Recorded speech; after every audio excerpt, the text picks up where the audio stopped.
Valsad LCB પોલીસની ટીમે પારડી 4 રસ્તા બ્રિજ પાસેથી એક થાર કારમાં લઈ જવાતો 43,200 રૂપિયાનો વિદેશી દારૂ ઝડપી પાડ્યો।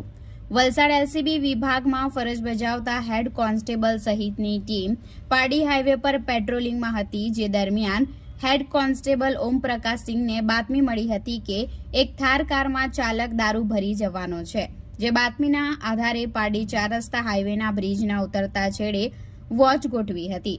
બાતમી અનુસાર થાર કાર નંબર RJ16CC 4348 ને પોલીસે અટકાવવાનો પ્રયાસ કર્યો, પરંતુ પોલીસને જોઈ થાર ચાલકે ગાડીને હાઈવેના સર્વિસ રોડ તરફ વાળી ભાગવાનો પ્રયત્ન કર્યો હતો।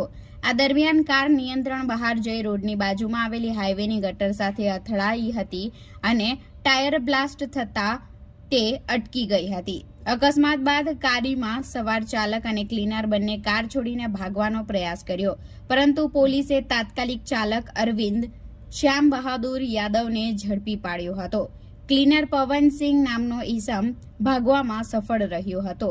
પોલીસે થારની તપાસ કરતા તેમાંથી 18 બોક્સ દારૂના મળી આવ્યા હતા। પોલીસની ટીમે દારૂની કિંમત 43,200, કારની કિંમત 10 લાખ મળી કુલ 10,43,200 રૂપિયાનો મુદ્દામાલ કબજે લઈ ચાલકને ઝડપી કેસમાં સંડોવાયેલા લોકોને વોન્ટેડ જાહેર કરી આગળની વધુ તપાસ પારડી પોલીસને સોંપી છે।